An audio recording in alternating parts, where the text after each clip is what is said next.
मित्रांनो, मार्गशीर्ष महिन्याच्या शेवटच्या गुरुवारी अशी एक महत्त्वाची उपासना तुम्ही करू शकता. 15 मिनिटं फक्त लागतील, 10 मिनिटं फक्त लागतील, जास्त वेळ लागणार नाहीये. फक्त मनापासून करा. मित्रांनो, जे पण भक्ती मार्गामध्ये नवीन आहेत किंवा ज्यांना ह्या सगळ्या गोष्टी करायला वेळ मिळत नाहीये, त्यांनी फक्त 15 मिनिटं नक्कीच काढायची आहेत. विवाह, संतती, आरोग्य, पैसा सर्वच अडचणी हळूहळू कमी व्हायला सुरू होतात. महाविष्णू हे आपल्या सृष्टीचे पालन करतात.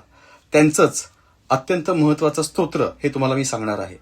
विष्णू सहस्त्र नाम या दिवशी नक्कीच तुम्हाला म्हणायचं आहे, परंतु याला बराच वेळ जातो. म्हणून एक जे स्तोत्र त्याऐवजी तुम्ही म्हणायचं आहे. संपूर्ण विष्णू सहस्त्रनामाचं फळ तुम्हाला फलश्रुती प्राप्त होणार आहे ह्या एका स्तोत्राने.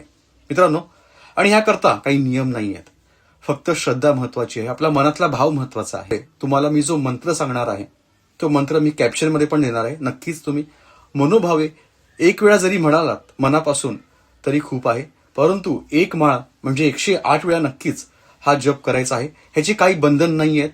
अडचणीमध्ये देखील तुम्ही हे करू, दिवसभरामध्ये कधीही तुम्हाला हे करता येणार आहे. राम रामेती रामेती रमे रामे मनोरमे सहस्त्रनाम तुल्यम राम नाम वरानने